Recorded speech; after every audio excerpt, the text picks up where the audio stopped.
Salut les amis, salut à tous les passionnés de pêche. C'est votre ami et expert qui vous parle, prêt à décortiquer pour vous la semaine à venir. Et quelle semaine mes chers amis! On va analyser ensemble la période du 9 au 15 février de l'an 2026. Accrochez-vous, car la météo nous prépare de véritables montagnes russes. Et je vais vous dire exactement comment en tirer parti pour ne pas rentrer bredouille. Cette semaine ne sera pas simple, mais elle cache quelques opportunités surprenantes pour ceux qui sauront écouter.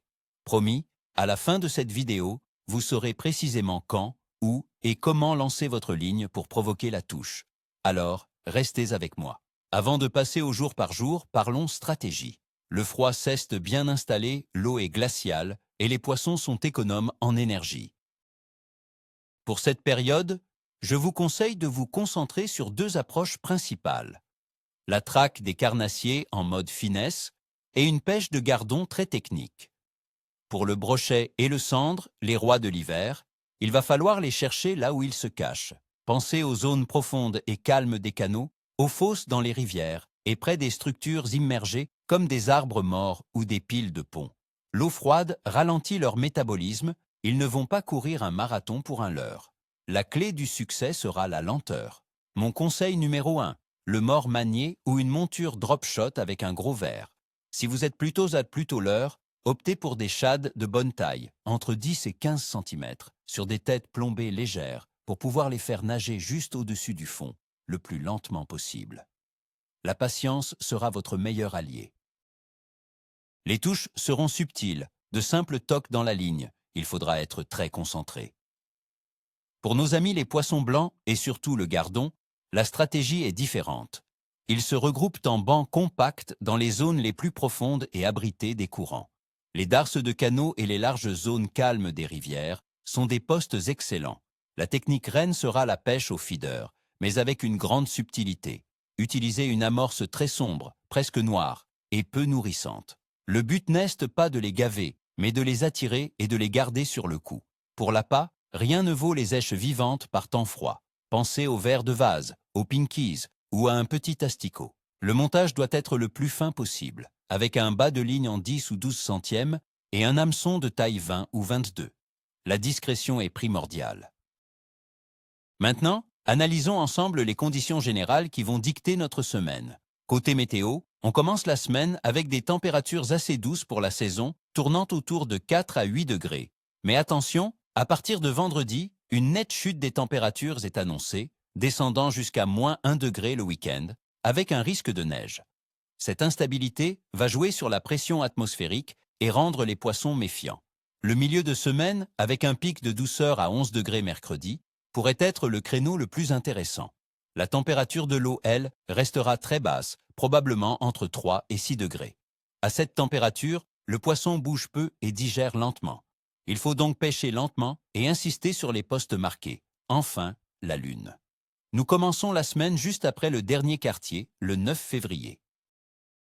Ensuite, nous serons en phase de lune descendante et décroissante jusqu'à la nouvelle lune du 17. Traditionnellement, cette phase n'est pas la plus euphorique. L'activité a tendance à ralentir. Cependant, combiné à la météo, cela signifie qu'il faudra vraiment cibler les courtes fenêtres d'activité. Allez, c'est le moment que vous attendez tous, le pronostic détaillé jour par jour. Le lundi 9 février, je donne à cette journée une note moyenne. Les conditions sont stables, avec des températures entre 4 et 8 degrés, et un ciel partiellement nuageux. Le vent est faible. C'est une journée classique dès hiver, idéale pour tenter une pêche lente de carnassiers dans les zones profondes. Les poissons ne seront pas très actifs, mais une belle prise est possible à force de patience. Le mardi 10 février, une journée que je qualifie de capricieuse. La pluie fait son apparition et les températures restent stables. Les changements de pression liés à l'arrivée de la pluie peuvent parfois déclencher une courte période d'activité.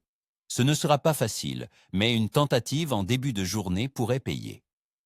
Le mercredi 11 février, c'est la journée bonne de la semaine, la surprise du chef.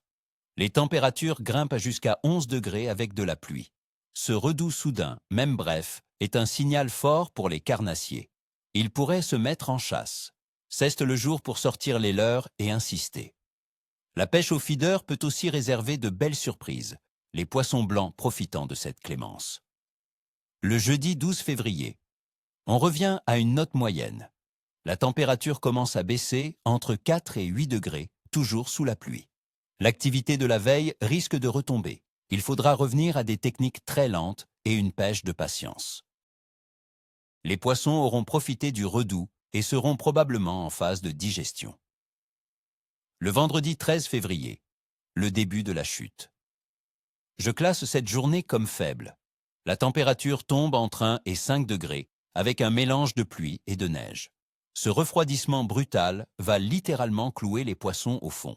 L'activité sera très réduite. Il faudra beaucoup de courage et de technique pour espérer une touche. Le samedi 14 février. Ici, le verdict est sans appel. Le pourcent sera pratiquement absent. C'est la journée la plus froide, avec des températures entre -1 et 4 degrés et de la neige. Les conditions sont extrêmes. Le poisson sera totalement inactif. Mon conseil d'amis, restez au chaud, entretenez votre matériel et préparez vos prochaines sorties. Et enfin, le dimanche 15 février, une journée faible pour conclure la semaine. Il fera encore très froid, entre 1 et 3 degrés, avec un ciel très nuageux. Les conditions sont très similaires à celles du samedi.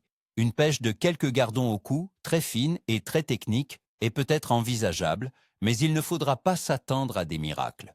Voilà mes amis, vous savez tout sur cette semaine de pêche qui s'annonce riche en défis.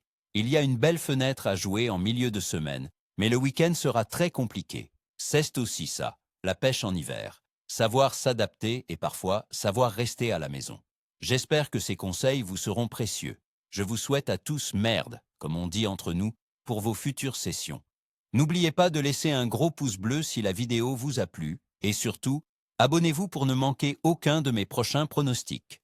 Dites-moi dans les commentaires quels sont vos plans pour cette semaine. Allez-vous tenter le coup de poker de mercredi? Partagez vos observations, c'est comme ça qu'on progresse tous ensemble. À très bientôt au bord de l'eau.